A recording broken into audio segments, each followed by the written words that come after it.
आज की वीडियो में हम भारतीय न्याय संहिता से रिलेटेड एक और इम्पोर्टेंट चैप्टर जो है वो कंप्लीट करने वाले हैं। बहुत अच्छे से समझेंगे दुष्प्रेरण और आपराधिक षड्यंत्र के बारे में। तो वीडियो के लास्ट तक बने रहिएगा और बिना देरी किए वीडियो को स्टार्ट करते हैं। तो इस चैप्टर को बहुत ही अच्छे से समझने से पहले ये समझेंगे कि आज की वीडियो में हम क्या क्या डिस्कस करने वाले हैं। तो आज की वीडियो में जो हमारा टॉपिक है वो है दुष्प्रेरण, अबेटमेंट। साथ ही हम क्रिमिनल कॉन्स्पिरेसी को समझेंगे, आपराधिक षड्यंत्र के बारे में। प्रयत्न जो सबसे लास्ट का सेक्शन है 62, इसको भी हम बहुत अच्छे से समझेंगे। इसके बाद मैं आपको बता दूं ये आपका चैप्टर नंबर 4 है बीएनएस का और सेक्शन है आपका 45 से लेके 62 तक। अभी तक हमने बीएनएस के 3 चैप्टर्स को कवर कर लिया है। इसके अलावा मैंने एक वीडियो में आपको क्राइम की डेफिनेशन, मीनिंग, स्टेजेस और एलिमेंट्स के बारे में बताया था। तो अभी तक हमारी इतनी वीडियोस कंप्लीट हो चुकी हैं। अगर आपने नहीं देखा तो चैनल पे जो प्लेलिस्ट है उसमें जाके आप देख सकते हो, फिर आपको पूरा अच्छे से बीएनएस समझ आ जाएगा। तो आज पे ये जो वीडियो है हमारी आज की, इसमें हम इन सारे टॉपिक को कवर करने वाले हैं। लेकिन आगे बढ़ने से पहले मैं आपको बता दूं कि अगर आपको बीएनएस के हिंदी पेड नोट्स चाहिए तो आप इस व्हाट्सएप नंबर पर मैसेज करके ले सकते हो 9639264080 और नोट्स के प्राइस आपको डिस्क्रिप्शन में मिल जाएंगे। तो आज की वीडियो के हमारे 3 टॉपिक हैं। सबसे पहले हम डिस्कस करेंगे दुष्प्रेरण को, उसके बाद आपराधिक षड्यंत्र को और उसके बाद अटेम्प्ट यानी प्रयत्न को। तो सबसे पहला जो टॉपिक है दुष्प्रेरण यानी अबेटमेंट, इससे रिलेटेड जो सेक्शंस है बीएनएस में वो सबसे ज्यादा हैं। सेक्शन नंबर 45 से लेके 60 तक। क्रिमिनल कॉन्स्पिरेसी का भी इतने सेक्शन नहीं है, सिर्फ एक ही सेक्शन दिया गया है और एक सेक्शन लास्ट का है आपका प्रयत्न यानी अटेम्प्ट से रिलेटेड। तो सबसे पहले जो सबसे ज्यादा सेक्शंस है सीरीज से चलेंगे। 45 जो सब पहला सेक्शन है ये हमें बताता है कि किसी बात का दुष्प्रेरण कितने टाइप से हो सकता है, एक तरीके से ये उसके टाइप बता रहा है। अच्छा, दुष्प्रेरण के बारे में हम आईपीसी में भी पढ़ते थे। आईपीसी यानी भारतीय न्याय संहिता, जो भारतीय दंड संहिता है 1860 वाली, उसमें भी हम पढ़ते थे और उसमें भी आपको दुष्प्रेरण का जो टॉपिक था वो मिलता था। यहाँ पर किसी बात का दुष्प्रेरण ये कहता है कि वह व्यक्ति दुष्प्रेरण करता है जो किसी को भी कोई एक्ट करने के लिए या कोई ऑफेंस यानी अपराध करने के लिए 3 तरीकों से इंस्टिगेट करता है, मतलब उकसाता है। तो सबसे पहले उकसाकर, पहला तरीका है उकसाकर। किसी से अगर आप कोई अपराध करा रहे हो तो उसे उकसाकर करा रहे हो तो वो होगा दुष्प्रेरण। दूसरा, षड्यंत्र में शामिल होकर, कोई क्राइम होने वाला है, उसमें 2 से 3 लोग हैं या 2 से ज्यादा लोग हैं और वो षड्यंत्र में शामिल हो रहे हैं, उस कॉन्स्पिरेसी में शामिल हो रहे हैं। या किसी बात को करने के लिए कार्य या अवैध लोग द्वारा साजिश सहायता करता है। कोई भी एक्ट किया या कोई भी ओमिशन किया, ओमिशन का मतलब होता है कुछ ना करना और एक्ट का मतलब होता है कुछ करना। तो कुछ करके या कुछ ना करके अगर आप किसी की जानबूझकर साजिश, इंटेंशनली मदद कर रहे हो किसी भी क्राइम को करने में, तो वो भी होगा यहाँ पे दुष्प्रेरण के अंदर। तो यहाँ पे 3 चीजें दी गई हैं। तीनों ही जो पॉइंट है बहुत ही इंपॉर्टेंट है, मैंने आईपीसी में भी बहुत अच्छे से आपको समझाया था। तो यहाँ पर अब हम इनको एक एक करके डिस्कस करेंगे। सबसे पहले बात करेंगे उकसाकर। अब देखो उकसाने का मतलब क्या होता है। उकसाने का मतलब जिसको हम बोलते हैं किसी को इंस्टिगेट करना। तो यहाँ पर जो सेक्शन 45 है आपका, इसका जो पहला ये जो खंड दिया गया है इसमें मिलता है हमें इसका वर्णन। उकसाने या भड़काने का मतलब होता है किसी व्यक्ति को कोई गलत एक्ट करने के लिए, कोई रॉन्गफुल एक्ट करने के लिए उसको उत्तेजित करना। इसका मतलब है किसी को सक्रिय रूप से सुझाव देना, है ना। जैसे ए जो है वो बी को उकसाता है कि तुम जाकर सी का मर्डर कर दो, ठीक, सी का मर्डर कर दो। अब ए ने बी को उकसाया और बी ने जाके सी का मर्डर कर दिया, तो यहाँ पे बी तो दोषी है ही, उसके साथ साथ ए भी दोषी होगा। तो इसको बोलते हैं उकसाना, है ना। किसी को कोई ऐसी बात बोलना जिससे कि सामने वाले के मन में वो चीज बैठ जाए और वो उकसाकर कोई क्राइम करते हैं। नेक्स्ट आता है षड्यंत्र में शामिल। अब षड्यंत्र का मतलब होता है यहाँ पर कि जब 2 या 2 से ज्यादा लोग किसी इलीगल एक्ट को करने के लिए, कोई भी गलत काम है, कोई भी इलीगल काम है, उसको करने के लिए यहाँ पे सहमत हो जाते हैं और उस सहमति में आकर वो उसको कर देते हैं उस क्राइम को। तो यहाँ पे होगा उस चीज का कॉन्स्पिरेसी बनाना, उस चीज का षड्यंत्र बनाना। तो ये हो गया षड्यंत्र के द्वारा दुष्प्रेरण। नेक्स्ट है कार्य या अवैध लोभ के द्वारा साजिश सहायता करना। अब कोई व्यक्ति किसी की अगर सहायता करता है किसी क्राइम में तो वो भी उसमें हिस्सेदार माना जाएगा। यहाँ पे दुष्प्रेरण के मैटर में अगर हम देखें तो इसका तीसरा पॉइंट हमें बता रहा है कि कोई भी एक्ट या कोई भी इलीगल ओमिशन, कोई भी लोभ अगर करके किसी को मदद कर रहा है सहायता करने में, तो वो यहाँ पे दुष्प्रेरण कर रहा है। ठीक। अब देखो यहाँ पे केवल सहायता पहुंचाना ही किसी अपराध का दुष्प्रेरण नहीं माना जाएगा। आपने किसी की हेल्प करी तो केवल ऐसा थोड़ी ना है कि आप उसको दुष्प्रेरक मान लोगे, नहीं। ये देखना है कि वो जो दुष्प्रेरण किया जा रहा है, वो जो हेल्प की जा रही है, वो किसी इलीगल एक्ट को करने के लिए की जा रही है या किसी अपराध को करने के लिए की जा रही है। और जब आप सहायता पहुंचा रहे हो किसी को तो उसमें आपका इंटेंशन भी होना चाहिए, है ना, आशय होना चाहिए। लेकिन अगर मान लो कोई व्यक्ति सहायता दे रहा है किसी को, किसी की हेल्प कर रहा है और उसे पता ही नहीं था कि जिस एक्ट के लिए वो सामने वाले की मदद कर रहा है वो खुद ही एक अपराध नहीं है, मतलब वो नहीं जानता, जो हेल्प कर रहा है उसको कुछ नहीं पता कि जिसकी वो हेल्प कर रहा है वो अपराध के लिए कर रहा है, तो फिर आप ये नहीं कह सकते कि उसने इंटेंशनली उसकी मदद की, है ना। इंटेंशन यहाँ पे सबसे बड़ा रोल प्ले करती है। तो साक्ष्य सहायता इसीलिए यहाँ पे लिखा हुआ है कि जानबूझकर, जानते हुए, इंटेंशनली, आपको पता था कि आप जिस एक्ट के लिए सामने वाले की मदद कर रहे हो उस मदद से आपकी कोई क्राइम करेगा, तो अगर पता था तो यहाँ पे वो व्यक्ति दोषी होगा, अदरवाइज वो दोषी नहीं होगा। अब इसी सेक्शन में यहाँ पे 2 एक्सप्लेनेशंस भी दी गई हैं। ठीक, एक्सप्लेनेशन में कहा गया है कि कोई व्यक्ति जानबूझकर मिथ्या निरूपण द्वारा या किसी तात्विक तथ्य जिसे प्रकट करने के लिए वो बाउंड था, आबद्ध था, जानबूझकर छिपाने के द्वारा स्वेच्छा किसी बात को करता है। मतलब वो जानता है और जानबूझकर किसी बात को छुपा रहा है और फिर भी वो अपनी इच्छा से उस एक्ट को कर रहा है या करने की कोशिश कर रहा है, तो ये कहा जाएगा कि वो उस काम को करने के लिए उसको उकसा रहा है। मतलब एक तरीके से यहाँ पे ये जो वर्ड है उकसाना, इसको एक तरीके से डिफाइन किया गया है। ठीक, कि आप किसको मानोगे यहाँ पे, कि किसको हम कहेंगे कि इसने इस एक्ट के लिए दूसरे को उकसाया है। तो एक पहला एक्सप्लेनेशन इस चीज को कहता है।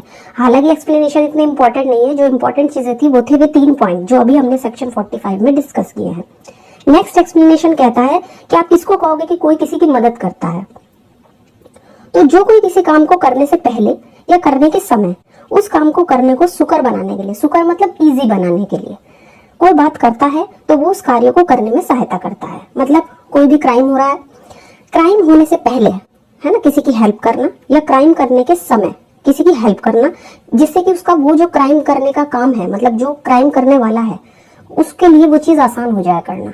अगर आपने ऐसा कर दिया, उसके लिए सुकर बना दिया, इजी बना दिया उस चीज को, तो फिर यहाँ पे कहा जाएगा कि उसने उस एक्ट को करने में उसकी हेल्प की है।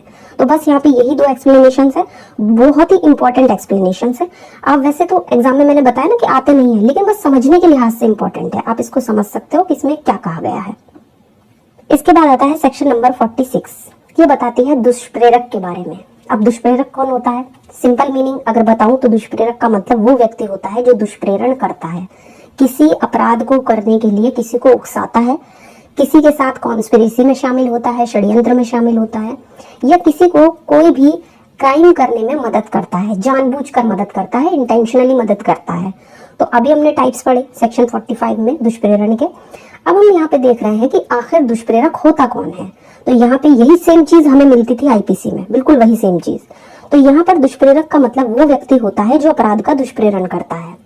अगर कोई किसी को उकसा रहा है कोई भी क्राइम करने के लिए, तो आप उसको क्या बोलोगे? आप उसको बोलोगे कि ये दुष्प्रेरक है, इसने उकसाया है उसको वो एक्ट करने के लिए या कोई क्राइम करने के लिए।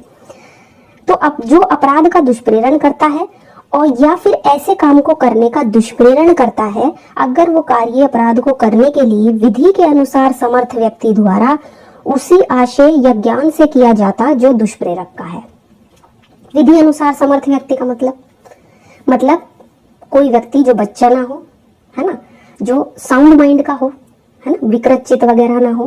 तो मान लो अगर कोई व्यक्ति किसी बच्चे को, किसी पागल को, है ना, जो साउंड माइंड का नहीं है, जो विकृत चित्त है, उसको कोई ऑफेंस करने के लिए, उसको कोई अपराध करने के लिए उकसा रहा है, ठीक, और वो जो बच्चा है या जो विकृत चित्त व्यक्ति है उसकी वो इंटेंशन नहीं है जो उस भड़काने वाले की है, जो उकसाने वाले की है। तो यहाँ पर अगर कोई व्यक्ति, मान लो ए एक दुष्प्रेरक है, वो बी एक बच्चे को घर में आग लगाने के लिए उकसाता है।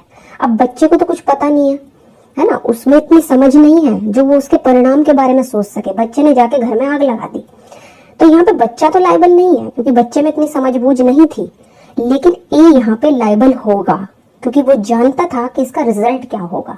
ए यहाँ पे दुष्प्रेरक है और वो ये माना जाएगा कि उसने, उसका इंटेंशन भी है और उसको नॉलेज भी है। तो यही यहाँ पे कहा गया है। अब इसमें देखो अलग अलग है ना एक्सप्लेनेशंस दी गई हैं, काफी सारी एक्सप्लेनेशन है। पहले समझेंगे एक्सप्लेनेशन नंबर 1 क्या कहती है। ये कहती है अवैध लोभ का दुष्प्रेरण।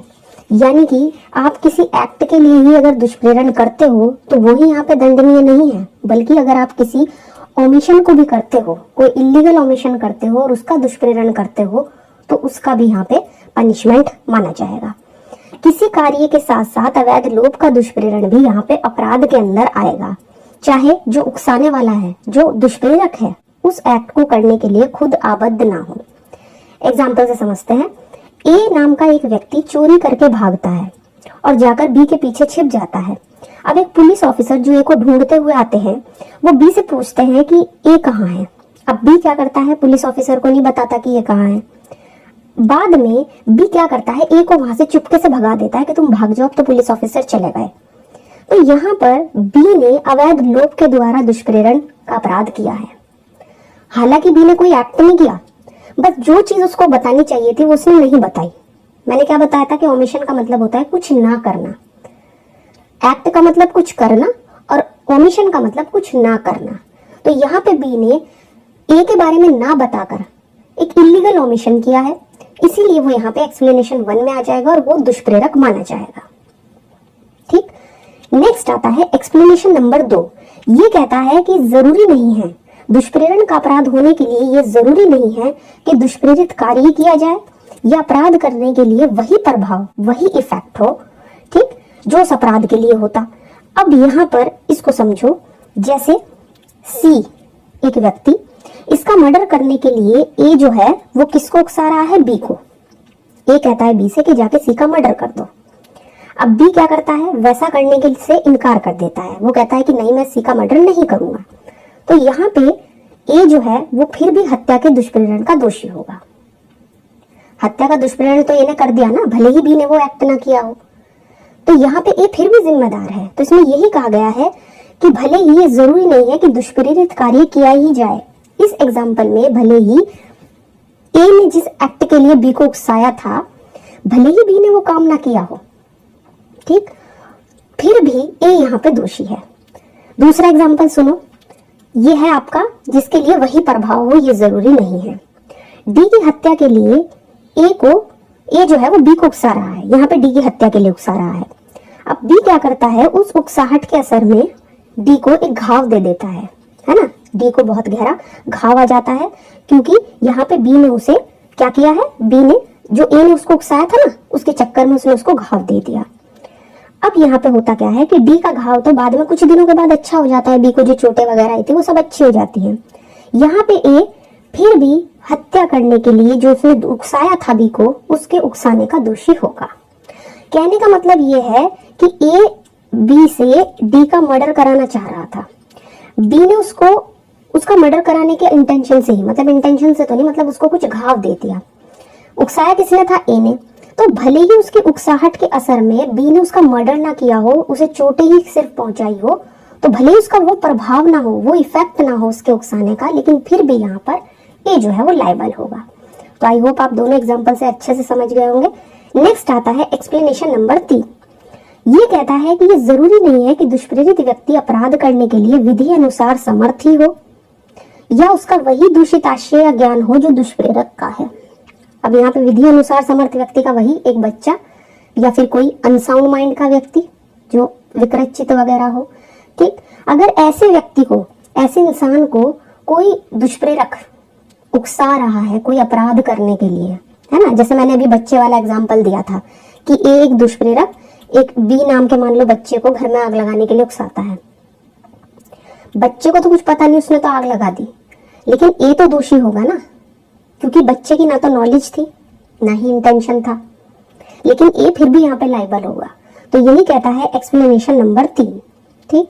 या फिर बच्चे का ही नहीं, आप किसी पागल आदमी का भी एग्जाम्पल ले सकते हो। मान लो कोई विकृत चित्त व्यक्ति है और विकृत चित्त व्यक्ति को ए ने किसी के घर में आग लगाने के लिए, या मान लो सी के खाने में जहर मिलाने के लिए उकसा दिया, उसने जाके सी के खाने में जहर डाल दिया, जो पागल व्यक्ति था, जो विकृत चित्त था। अब यहाँ पे ए लायबल होगा, लेकिन पागल व्यक्ति को तो इतना पता नहीं था ना, जो विकृत चित्त था, कि इससे सी की डेथ हो सकती है। उसकी ना तो कोई इंटेंशन थी ना उसको नॉलेज था, लेकिन ए को इंटेंशन भी था और ए की नॉलेज भी थी, तो इसलिए यहाँ पे ए लायबल होगा। तो जो थर्ड जो आपका एक्सप्लेनेशन है वो यही कहता है। इसके बाद आता है एक्सप्लेनेशन नंबर 4, ठीक। सारे ही एक्सप्लेनेशंस बहुत इंपॉर्टेंट हैं, तीनों एक्सप्लेनेशंस मैंने आपको अच्छे से समझाया। अब फोर्थ पे आते हैं। हालांकि मैंने इनको शॉर्ट करके लिखा है, फोर्थ वाला तो आपको वैसे भी छोटा ही है एक्सप्लेनेशन, लेकिन जो और थे वो थोड़े अगर बड़े हैं बेयर एक्ट में तो उनको आप देख लेना। यहाँ पे मेरा शॉर्ट करने का मतलब यही है लिख के, जिससे कि आप कंफ्यूज ना हो। तो फोर्थ एक्सप्लेनेशन कहता है कि अपराध का दुष्प्रेरण अपराध होने के कारण ऐसे दुष्प्रेरण का दुष्प्रेरण भी अपराध है। मतलब अगर आप कोई अपराध का दुष्प्रेरण करते हो और फिर उस अपराध का कोई और दुष्प्रेरण करता है तो अपराध के दुष्प्रेरण का दुष्प्रेरण भी यहाँ पे अपराध माना जाएगा। जैसे ए ने उकसाया बी को कि तुम जाके सी को उकसाओ कि वो वाई का मर्डर कर दे। ए बी को उकसाता है, बी सी को उकसाता है। ठीक, ए ने बी को उकसाया, अपराध हुआ। बी ने सी को उकसाया, अपराध हुआ। अब सी ने जाके कर दिया वाई का मर्डर। ठीक, यहाँ बी वाई का मर्डर करने के लिए अब सी को जैसे उकसाता है और बी ने जो उकसाया तो सी जो है यहाँ पे हत्या कर देता है वाई की। ठीक, अब बी क्या करेगा, अपने अपराध के लिए हत्या के दंड से दंडनीय तो होगा ही है। ठीक, सारे के सारे जो है यहाँ पे वो दोषी होंगे। ए भी दोषी है, बी भी दोषी है और सी भी दोषी है। ठीक, मर्डर किसने किया, सी ने, लेकिन उकसाहट कहां से आ रही है, कहां से दुष्प्रेरण होता आ रहा है, ए से। तो ए बी और सी तीनों यहाँ पे दोषी हैं वाई के मर्डर के लिए। ठीक, यहाँ पे उनको भी वही सेम पनिशमेंट मिलेगी जो सी को मिलेगी। तो यहाँ पे यही कहा गया है कि अगर आप किसी अपराध का दुष्प्रेरण करते हो, उस अपराध वो अपराध होने के कारण आपने किसी ऐसी बात का दुष्प्रेरण किया जो एक क्राइम है, और फिर जो आपने दुष्प्रेरण किया उसने सामने वाले को भड़काया और उसने उस उकसाहट के असर में वो क्राइम कर दिया, तो वो सब लायबल होंगे। नेक्स्ट आता है एक्सप्लेनेशन नंबर 5। इसको भी शॉर्ट करके लिखा है थोड़ा कि षड्यंत्र द्वारा दुष्प्रेरण में ये पर्याप्त है, ये काफी है कि षड्यंत्र में शामिलित हो, मतलब वो व्यक्ति सम्मिलित हो, वो व्यक्ति शामिल हो। यहाँ पे ये कहा गया है कि षड्यंत्र द्वारा दुष्प्रेरण का अपराध करने के लिए जरूरी नहीं है कि जो व्यक्ति दुष्प्रेरण करता है, जो दुष्प्रेरक है, वो उस अपराध को करने वाले व्यक्ति के साथ मिलकर उसकी योजना बनाए, उसका प्लान बनाए। ऐसा जरूरी नहीं है, बस इतना काफी है कि वो उस षड्यंत्र में शामिल हो जिसके अकॉर्डिंग या जिसके अनुसरण में वो अपराध किया जाता है। जैसे एग्जाम्पल देखो, वाई को पॉइजन देने के लिए, पॉइजन मीन्स जहर देने के लिए, है ना, जिससे कि उसकी डेथ हो जाए, उसकी जान लेने के लिए ए एक प्लान बी के साथ मिलकर बनाता है। मतलब ए और बी दोनों मिलकर एक प्लान बनाते हैं कि हम वाई को पॉइजन देंगे। ठीक, दोनों सहमत हो जाते हैं, दोनों की कंसेंट है कि ए जो है वो पॉइजन लाएगा मार्केट से खरीद के, विष देगा, और बी सी को ये योजना बता देता है। अब तीसरा व्यक्ति ऐड हो गया इसमें, सी। इसको भी ये दोनों अपना, मतलब बी जो है उसको अपना प्लान बता देता है कि हम इस तरीके से ऐसे करके एक तीसरे मतलब उसको जो वाई है उसको जहर देंगे और पॉइजन जो है वो ए ला रहा है। ठीक, तो ये सारी बातें, पूरा प्लान इसको बता देता है। अब यहाँ पे ए जो है वो पॉइजन देता है वाई को और वाई की डेथ कॉज कर देता है, वाई की मृत्यु हो जाती है। यहाँ ए और सी ने मिलकर षड्यंत्र नहीं रचा। ठीक, आप देख सकते हो कि सी तो बाद में ऐड हुआ, है ना। प्लानिंग किसने बनाई थी, ए और बी ने मिलकर, है ना। सी तो उसमें बाद में ऐड हुआ, सी उनकी कॉन्स्पिरेसी में उस समय शामिल नहीं था जब उन्होंने प्लान बनाया था। तो भी यहाँ पर सी भले ही उस समय शामिल नहीं था, तो भी वहां पर वो यहाँ पर उस षड्यंत्र में, उस कॉन्स्पिरेसी में तो शामिल रहा ना, तो इसलिए यहाँ पर सी भी लायबल होगा। तो षड्यंत्र में भले ही इसमें यही कहा गया है कि भले ही वो प्लानिंग ना बनाए साथ में मिलकर, जिन्होंने कॉन्स्पिरेसी की है किसी अपराध की, लेकिन बस उनका इतना काफी है कि बस वो उस कॉन्स्पिरेसी में शामिल हो। अब यहाँ पे जो हमने एग्जांपल देखा, इसमें सी शामिल तो था ना उस कॉन्स्पिरेसी में, भले ही उसने ए और बी के साथ मिलकर प्लानिंग ना की हो कि कैसे कैसे हम वाई को मारेंगे, ऐसी तो कोई प्लानिंग नहीं थी उसकी उन दोनों के साथ मिलकर। तो यही बताया गया है इस एक्सप्लेनेशन में। बहुत ही सिंपल एग्जाम्पल है, और जब आप बेयर एक्ट देखोगे ना, तो बेयर एक्ट में जो आपका ये सेक्शन दिया गया है, इसमें जो ये वाला एक्सप्लेनेशन है, 5th एक्सप्लेनेशन, उसमें सेम यही दृष्टांत है, यही इलस्ट्रेशन दिया गया है। तो आप इसको वहां से भी समझ सकते हो। मैं थोड़ा इजी लैंग्वेज में आपको समझाती हूँ ताकि आपको चीजें क्लियर हो जाए। ठीक, तो आई होप आपको यहाँ तक की चीजें क्लियर होंगी। अब हम जो समझेंगे वो समझेंगे हम दुष्प्रेरण के प्रकार। तो अब हम देखेंगे टाइप्स ऑफ अबेटमेंट, यानी दुष्प्रेरण के प्रकार। हालांकि सेक्शन 45 में मैं इन तीनों को आपको अच्छे से समझा चुकी हूँ, लेकिन फिर भी थोड़ा सा है ना, हम इस टॉपिक को केस लॉ के साथ डिस्कस कर लेते हैं, क्योंकि बहुत ही इंपॉर्टेंट टॉपिक है और एग्जाम में अगर क्वेश्चन आते हैं तो आपको केस लॉज भी लिखने होते हैं। तो उकसाने का मतलब तो मैंने आपको बताया ही है कि इसका मतलब होता है भड़काना, किसी को कोई क्राइम करने के लिए उत्तेजित करना। षड्यंत्र का मतलब होता है दो या दो से ज्यादा लोग जब मिलकर किसी अपराध को करने के लिए आपस में षड्यंत्र बनाते हैं ना, मिलकर उस काम को करते हैं। साक्ष्य सहायता का मतलब होता है किसी भी एक्ट या इलीगल ओमिशन के द्वारा किसी की इंटेंशनली मदद करना, वो भी किसी क्राइम को करने में। तो यहाँ पे 3 टाइप्स हमने देखे। अब एक एक है ना, हम इनका केस लॉ डिस्कस कर लेते हैं क्योंकि काफी इंपॉर्टेंट टॉपिक है, इसलिए थोड़ा सा केस लॉ के बिना अधूरा सा लगेगा। तो क्वीन वर्सेस मोहित 1871, ये जो केस लॉ है आपका, ये उकसाने से रिलेटेड है। मतलब जो पहला पॉइंट है आपके दुष्प्रेरण के टाइप का, उससे रिलेटेड है। क्वीन वर्सेस मोहित 1871 का केस है। इस केस में होता क्या है कि एक लेडी, उसको सती होने के लिए, पहले सती प्रथा होती थी ना कि अगर हस्बैंड की डेथ हो गई तो साथ में ही वाइफ को भी जला दिया जाता था। तो स्त्री को सती होने के लिए कुछ लोगों ने उसको तैयार किया। उसके साथ ही जो उसके सौतेले बेटे थे, है ना, सौतेले बेटे थे, वो उसे ले जाकर चिता तक ले गए ताकि अपने हस्बैंड के साथ उसको भी जलाकर वो भी अपनी लाइफ को खत्म कर दे। वहां खड़े हो आसपास के जो लोग थे वो सब देख रहे थे और उनको उत्प्रेरित कर रहे थे, उनको एक तरीके से इंस्टिगेट कर रहे थे जिससे कि वो महिला जलकर अपनी लाइफ को खत्म कर दे। तो यहाँ पर ये जो अपराध उन्होंने किया है, उनको उकसाने के द्वारा यहाँ पे दुष्प्रेरण का दोषी ठहराया गया, क्योंकि उन्होंने जो स्त्री थी उसको सती होने के लिए सक्रिय रूप से समर्थन दिया था, बहुत ही एक्टिवली यहाँ पे उसको समर्थन दिया गया था। तो इसीलिए यहाँ पे जो पहला केस है आपका, ये उकसाने से रिलेटेड है। नेक्स्ट आता है हरदन चक्रवर्ती वर्सेस यूनियन ऑफ इंडिया का केस। ये 1990 का केस है और ये षड्यंत्र द्वारा दुष्प्रेरण से डील करता है। इस केस में क्या होता है कि एक व्यक्ति ने षड्यंत्र में शामिल होकर दुष्प्रेरण के लिए उस पर केस फाइल किया गया कि वो एक षड्यंत्र में शामिल था और षड्यंत्र में शामिल उसने किस तरीके से हुआ, वो दुष्प्रेरण के द्वारा। तो यहाँ पर इस षड्यंत्र में 9 लोग शामिल थे। कितने लोग? 9 लोग, जिसमें से 8 को तो दोष मुक्त कर दिया था, कोर्ट ने बरी कर दिया था। जबकि सुप्रीम कोर्ट ने कहा कि क्योंकि एक व्यक्ति के खिलाफ, अब औरों के खिलाफ तो आरोप साबित नहीं हो सका, तो एक के खिलाफ भी आप षड्यंत्र द्वारा दुष्प्रेरण का अपराध के लिए उसको हम दोषी नहीं ठहरा सकते, क्योंकि कोर्ट का ऐसा मानना था कि एक अकेले व्यक्ति को ही हम षड्यंत्र द्वारा दुष्प्रेरण का दोषी नहीं ठहराएंगे, क्योंकि एक अकेला व्यक्ति षड्यंत्र नहीं कर सकता। ऐसी पॉसिबिलिटी ही नहीं है कि हम उसको जो है यहाँ पर उसके लिए दोषी ठहराएं कि उसने षड्यंत्र द्वारा दुष्प्रेरण किया है। नेक्स्ट केस है फैयाज हुसैन वर्सेस सम्राट। ये है साक्ष्य सहायता द्वारा। किसी की आप कोई क्राइम करने में इंटेंशनली मदद करते हो या कोई इलीगल ओमिशन के द्वारा आप ऐसा करते हो जिससे कि क्राइम करने में सामने वाले की मदद हो सके, तो ये केस उससे डील करता है। तो फैयाज हुसैन वर्सेस सम्राट के केस में क्या होता है कि एक जमींदार थे, एक लैंडलॉर्ड थे, उन्होंने क्या किया कि एक चोर को 3rd डिग्री टॉर्चर देने के लिए, ताकि उससे पूछताछ हो सके, अपना मकान जो है वो किराए पर दिया था। ठीक, अब यहाँ पे इस तरह से जमींदार जो है वो कार्य के माध्यम से साक्ष्य सहायता द्वारा दुष्प्रेरण के दोषी ठहराए गए। तो यहाँ पर ये जो तीनों केस हैं थोड़े इंपॉर्टेंट हैं, तीनों ही आपके तीनों टाइप का जो दुष्प्रेरण दिया गया है उनसे डील करते हैं, इसलिए मैंने यहाँ पे केस लॉ के साथ इस चीज को दोबारा से डिस्कस किया है। आपको इसलिए बताया ताकि अगर आपके सामने कभी लॉन्ग क्वेश्चन आ जाए एग्जाम में तो आप केस लॉ के साथ उस चीज को अच्छे से डील कर सको। इसके बाद आता है सेक्शन नंबर 47। ये कहता है भारत से बाहर के अपराधों का भारत में दुष्प्रेरण। यानी अगर कोई अपराध हो तो रहा है भारत के बाहर, इंडिया के बाहर हो रहा है, लेकिन उसका दुष्प्रेरण कहाँ से किया जा रहा है? इंडिया में रहकर किया जा रहा है। जैसे मान लो ए है, वो बी को एक मर्डर करने के लिए उकसा रहा है। बी कहाँ है? बी मान लो बांग्लादेश में है। अपराध कहाँ होना है? इंडिया के बाहर होना है। ए कहाँ है? एक इंडिया में है। ए इंडिया में बैठा है, बी बांग्लादेश में बैठा है। ए यहाँ से उकसा रहा है बी को कि वो बांग्लादेश में किसी व्यक्ति का मर्डर कर दे। मान लो सी का मर्डर करने के लिए उकसा रहा है जो बांग्लादेश में है। तो यहाँ पर ये सेक्शन यही कहता है कि वह व्यक्ति इस संहिता में यानी बीएनएस में अपराध का दुष्प्रेरण करता है जो इंडिया से बाहर या उससे परे किया जाए।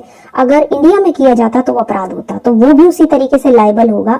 जैसे मान लो वो अपराध इंडिया में किया गया और उसको दुष्प्रेरित यहाँ पे माना जाएगा, उसको दुष्प्रेरक यहाँ पे माना जाएगा। ठीक, तो यहाँ पे यही चीज बताई गई है। तो यहाँ पे जो ए है जिसने बांग्लादेश में बी को मर्डर करने के लिए उकसाया है, ए यहाँ पे हत्या के दुष्प्रेरण का दोषी होगा। नेक्स्ट आता है सेक्शन नंबर 48। इंडिया में अपराध करने के लिए इंडिया से बाहर दुष्प्रेरण। अब अपराध कहाँ हो रहा है? इंडिया में हो रहा है, लेकिन उकसाहट कहाँ से मिल रही है? दुष्प्रेरण कहाँ से हो रहा है? इंडिया से बाहर हो रहा है। अब इसी एग्जाम्पल का उल्टा कर दो। जैसे मान लो ए बांग्लादेश में है अब और बी जो है वो इंडिया में है। अब जो बी इंडिया में है, ठीक, इंडिया में अपराध करने के लिए बांग्लादेश से ए को उकसा रहा है। यहाँ पे अब ए देखो एक बार और समझाती हूँ। ए जो है वो बांग्लादेश में है और बी जो है वो इंडिया में है। अपराध कहाँ होना है? इंडिया में होना है। लेकिन ये जो बांग्लादेश में है वो बांग्लादेश से ही बी को उकसा रहा है कि तुम यहाँ पर कोई अपराध करो या मान लो सी का मर्डर कर दो, तो यहाँ पर दोषी होगा ए। भले ही वो देखो यहाँ पर बांग्लादेश से उकसा रहा है और बी यहाँ पे मर्डर करता है। तो यहाँ पे यही कहा गया है कि कोई व्यक्ति जो इस संहिता में किसी अपराध का दुष्प्रेरण करता है, जो इंडिया से बाहर या उससे परे किसी ऐसे कार्य के किए जाने का इंडिया में रहकर दुष्प्रेरण करता है, जो अपराध होगा अगर वो इंडिया में किया जाए। तो यहाँ पर ए जो है, ए तो नहीं लेकिन हमारे एग्जाम्पल में जो ए उकसा रहा था बाहर से, तो वो यहाँ पे हत्या के दुष्प्रेरण का दोषी है। ठीक, तो जो सेक्शन 47 है वो इंडिया से बाहर के अपराधों का इंडिया में दुष्प्रेरण की बात कर रहा है, और ये कह रहा है कि जब अपराध इंडिया में होता है लेकिन दुष्प्रेरण हो रहा है इंडिया से बाहर। ठीक, तो बिल्कुल उल्टे हैं एक दूसरे के, तो वही यहाँ पे सेक्शंस में बताया गया है। इसके बाद आता है सेक्शन नंबर 49। ये कहता है दुष्प्रेरण का दंड अगर दुष्प्रेरित कार्य किया जाए या उसके दंड के लिए कोई स्पष्ट उपबंध नहीं हो। यानी कि ये पनिशमेंट की बात करता है कि अगर कोई व्यक्ति दुष्प्रेरण करता है तो उसके लिए क्या पनिशमेंट होगी, जबकि जिसने उकसाया था अपराध करने के लिए वो एक्ट हो जाता है, वो क्राइम हो जाता है, और उसके लिए कोई पनिशमेंट का इस बिल्कुल क्लियर प्रोविजन नहीं है बीएनएस में। तो यहाँ पे बताया गया है कि वो उसी दंड से दंडित किया जाएगा जो उस अपराध के लिए दिया गया है जिसका दुष्प्रेरण किया गया है। ठीक, एग्जाम्पल समझते हैं। क्या एग्जाम्पल हो सकता है? जैसे मान लो बी को झूठा एविडेंस देने के लिए ए उकसा रहा है। बी एक झूठा एविडेंस दे, इसके लिए ए ने उसको उकसाया, और बी क्या करता है, उस उकसाहट के कारण क्राइम कर देता है, मतलब झूठा एविडेंस दे देता है। तो ए उस अपराध के दुष्प्रेरण का दोषी होगा और उसी दंड से दंडनीय होगा जिस दंड से बी को दंडित किया जाएगा। तो यहाँ पे दोनों जो है वो सेम दंड से दंडित हैं। तो यहाँ पे भले ही अगर बीएनएस में कोई बिल्कुल स्पष्ट प्रोविजन नहीं है उसके लिए कि जो अपराध किया गया है वो अगर दुष्प्रेरित कार्य हो जाता है तो उसकी पनिशमेंट वही होगी जो अपराध करने वाले की है। सेम यहाँ पे यही बताया गया है। सेक्शन 50 दुष्प्रेरण का दंड अगर दुष्प्रेरित व्यक्ति दुष्प्रेरक के आशय से भिन्न आशय से काम करता है, मतलब जिस इंटेंशन से दुष्प्रेरक ने व्यक्ति को उकसाया कोई अपराध करने के लिए उसकी इंटेंशन अलग थी, और जिसने एक्ट किया, जिसने क्राइम किया, जिसको उकसाया गया था उसकी इंटेंशन अलग है, तो क्या डिफरेंट इंटेंशन के आधार पर पनिशमेंट सेम होगी या अलग होगी, वो यहाँ पे बताया गया है। तो यहाँ पे बताया गया है कि अगर मान लो कोई व्यक्ति किसी अपराध को करने का दुष्प्रेरण करता है और जिस व्यक्ति को उकसाया गया है उसने दुष्प्रेरक के इंटेंशन या उसकी नॉलेज से अलग इंटेंशन अपने मन में रखकर अलग नॉलेज से वो एक्ट किया, वो क्राइम किया, तो भी वो उसी तरीके से दंडित किया जाएगा जो उस अपराध के लिए है। साधारण शब्दों में इस सेक्शन के अकॉर्डिंग जिस व्यक्ति को दुष्प्रेरित किया जाता है और उसका इंटेंशन दुष्प्रेरक के इंटेंशन से अलग हो तो भी दुष्प्रेरक का की जो लाइबिलिटी होगी, उसका जो दायित्व होगा ना, वो कम नहीं हो जाएगा। जैसे ए एक 7 साल से कम उम्र का बच्चा है, उससे क्या कराता है, बी कहता है कि तुम जाके सी का मर्डर कर दो। 7 साल के कम उम्र के बच्चे से बी सी का मर्डर करा रहा है। यहाँ पर जो बी मर्डर करा रहा है, जो उसको दुष्प्रेरित कर रहा है, वो दोषी होगा। भले ही बच्चे की इंटेंशन अलग थी, बच्चे को नॉलेज अलग थी, बच्चे को पता नहीं था कि मैं जो मर्डर कर रहा हूँ उसका रिजल्ट क्या आएगा, उस एक्ट का नेचर क्या है, लेकिन बी तो दोषी होगा ना, भले ही बच्चे का इंटेंशन और वो नॉलेज सब अलग था उससे।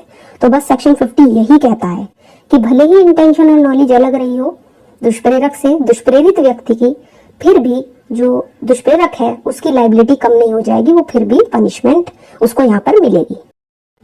इसके बाद आता है सेक्शन नंबर 51 यानी धारा 51।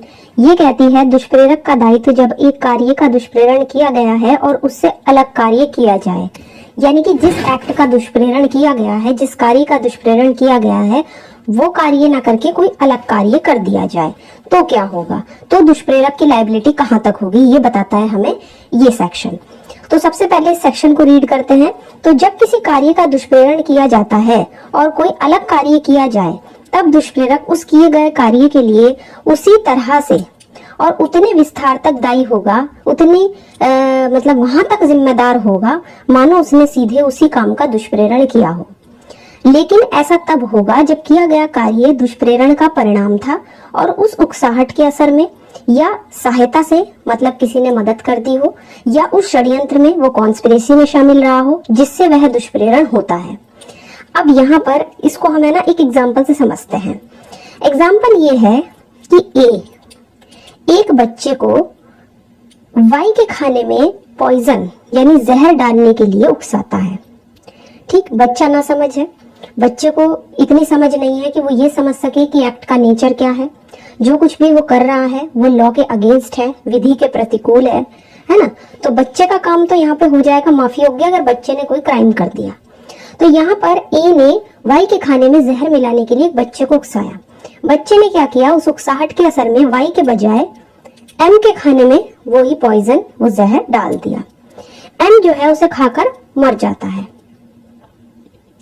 अब जो बच्चा है उसने अगर वो एक्ट जो एम के खाने में जो पॉइजन डाला है, अगर ए ने जो उकसाया था उसे उस उकसाहट के असर में वो काम किया है, तो ए भी उसी तरीके से यहाँ पे जिम्मेदार होगा, मानो उसने उस बच्चे को एम के खाने में ही जहर डालने के लिए उकसाया हो, ऐसा माना जाएगा। लेकिन इसका जो सेकंड पॉइंट है ना कि लेकिन ये तब होगा, यानी कि इसका मतलब ये है कि जो दुष्प्रेरक है, जो किसी अपराध का दुष्प्रेरण करता है, वो तब जिम्मेदार होगा इस सेक्शन के अंदर जब उस उकसाहट के असर में ही वो कोई अलग कार्य किया गया हो। जैसे ए ने बच्चे को उकसाया वाई के खाने में जहर डालने के लिए। बच्चे को उकसाया किस लिए था? जहर डालने के लिए खाने में, कि वो पॉइजन मिलाए। बच्चे को ये नहीं पता कि वाई का खाना कौन सा है, एम का खाना कौन सा है। बच्चे ने डाल दिया एम के खाने में जहर, तो बच्चा तो उस उकसाहट के असर में ही काम कर रहा है ना, तो यहाँ पे फिर भी ये जिम्मेदार है। ठीक, तो यहाँ पर यही बताया गया है। एक और दृष्टांत देख लेते हैं जो इसी का इलस्ट्रेशन है। जब आप बेयर एक्ट में इस सेक्शन को देखते हो, इसमें बताया गया है कि भाई जो बी है, बी को वाई का घर जलाने के लिए ए उकसाता है। अब बी क्या करता है, उस घर में आग लगा देता है। उसी समय वहां प्रॉपर्टी की चोरी भी हो जाती है ना। तो ए जो है, हालांकि घर को जलाने के दुष्प्रेरण का तो यहाँ पे दोषी है, उसने घर जलाने के लिए कहा था, उसने उसी चीज का दुष्प्रेरण किया था, लेकिन चोरी करने के दुष्प्रेरण का दोषी नहीं है, क्योंकि चोरी जो है वो एक अलग कार्य था, वो घर को जलाने का परिणाम नहीं था। तो वही चीज है कि अगर कोई दुष्प्रेरण हुआ है किसी क्राइम का, किसी एक्ट का, अगर वो उससे अलग कोई एक्ट कर दिया जाए, अगर वो अलग एक्ट जो किया गया है उकसाहट के असर में, सहायता से या षड्यंत्र से किया गया था, तो दुष्प्रेरक लायबल होगा, अदरवाइज उसकी लायबिलिटी नहीं होगी। पहला एग्जाम्पल हमने देखा, बिल्कुल क्लियर हो रही थी सारी चीजें, और सेकंड एग्जाम्पल में यही सब चीजें हमने देखी हैं। इसके बाद आता है सेक्शन नंबर 52। ये कहता है दुष्प्रेरक कब दुष्प्रेरित कार्य के लिए और किए गए कार्य के लिए आकलित दंड से दंडनीय है। अब इसका क्या मतलब हुआ?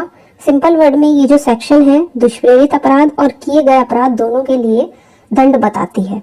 इसके अनुसार यदि वह कार्य जिसके लिए दुष्प्रेरक धारा 51 यानी जो धारा 51 है उसके अकॉर्डिंग लाइबल है, दुष्प्रेरित कार्य के अलावा किया जाता है और वह कोई भिन्न भिन्न अपराध करता है, मतलब अलग अलग क्राइम करता है, तो दुष्प्रेरक उन अपराधों में से प्रत्येक के लिए दंडनीय है। एग्जाम्पल समझते हैं, चीजें और ज्यादा आपको क्लियर हो जाएंगी। बी नाम के एक व्यक्ति को ए नाम का एक व्यक्ति एक पब्लिक ऑफिसर पर, मतलब एक तरीके से उसको जानबूझकर, पब्लिक ऑफिसर को जानबूझकर रोकने के लिए, बलपूर्वक फोर्सफुली रोकने के लिए उकसाता है। बी क्या करता है, ए के उकसाहट में पब्लिक ऑफिसर का रास्ता रोकता है और रास्ता रोकने के साथ साथ जानबूझकर पब्लिक ऑफिसर को कुछ गंभीर चोटें भी पहुंचा देता है। यहाँ पे बी ने दो अपराध किए हैं, एक पब्लिक ऑफिसर का जानबूझकर रास्ता रोका, दूसरा पब्लिक ऑफिसर को जानबूझकर गंभीर चोट पहुंचाई। तो यहाँ पर बी तो लायबल है ही, बी तो जिम्मेदार होगा ही अपने अपराध के लिए। साथ ही ए ने जब उकसाया था बी को, वो जानता था अगर कि मैं जो इसे उकसा रहा हूँ पब्लिक ऑफिसर का जानबूझकर रास्ता रोकने के लिए, उसके साथ साथ बी पब्लिक ऑफिसर को गंभीर चोट भी पहुंचाएगा रुकावट डालने में, तो फिर यहाँ पे ए भी हर उस अपराध के लिए दंडित होगा, हर उस अपराध के लिए जिम्मेदार है जो बी ने किया है। भले ही काम क्या था, उकसाया किस चीज के लिए था, जानबूझकर रोकने के लिए, लेकिन उकसाने के साथ साथ अगर ये जानता था कि अगर बी पब्लिक ऑफिसर का जानबूझकर रास्ता रोकेगा और उसके साथ साथ वो उनको कुछ गंभीर चोट भी पहुंचा सकता है, अगर ये इस चीज की नॉलेज थी, तो ए हर उस अपराध के लिए दंडनीय है जिससे बी है, तो दोनों को सेम पनिशमेंट यहाँ पे मिलेगी। ठीक, सेक्शन नंबर 53, दुष्प्रेरित कार्य से हुए उस प्रभाव के लिए दुष्प्रेरक का दायित्व जो दुष्प्रेरक द्वारा आशयित से अलग हो। यहाँ पे बात हो रही है इफेक्ट की, ठीक, कि जिस इफेक्ट के लिए, जिस प्रभाव के लिए दुष्प्रेरण किया था, अब उससे अलग ही उसका कुछ इफेक्ट निकल कर आया है। सेक्शन 53 समझेंगे। तो देखो, जब किसी कार्य का दुष्प्रेरण दुष्प्रेरक द्वारा किसी विशिष्ट प्रभाव को करने के लिए किया जाता है कि उसका कोई स्पेशल इफेक्ट निकले, और यहाँ पर होता क्या है कि वो कार्य दुष्प्रेरक द्वारा अलग प्रभाव डालता है, मतलब अलग ही इफेक्ट छोड़ता है, इफेक्ट अलग है, डिफरेंट है, तब दुष्प्रेरक उस प्रभाव के लिए उसी तरह से जिम्मेदार है, उसी तरीके से लायबल है मानो उसने उस काम का दुष्प्रेरण उसी प्रभाव को, उसी इफेक्ट को करने के आशय से किया हो। मतलब जिस प्रभाव के लिए उसने दुष्प्रेरण किया था, अगर उससे अलग इफेक्ट आया निकलकर, तो उसको ऐसे ही जिम्मेदार मानोगे आप दुष्प्रेरक को, जैसे मान लो उसका वही आशय था कि यही इफेक्ट निकल कर आएगा। लेकिन ऐसा तब होगा जब वो ये जानता था कि दुष्प्रेरित कार्य से वह प्रभाव होने की संभावना है, वो इफेक्ट होने की पॉसिबिलिटी है, तब ऐसा होगा, तभी दुष्प्रेरक जिम्मेदार होगा। एग्जाम्पल से समझेंगे, चीजें क्लियर हो जाएंगी। जैसे वाई को गंभीर चोट पहुंचाने के लिए बी को ए उकसा रहा है। ए उकसाता है बी को कि जाओ जाकर वाई को गंभीर चोट पहुंचाओ।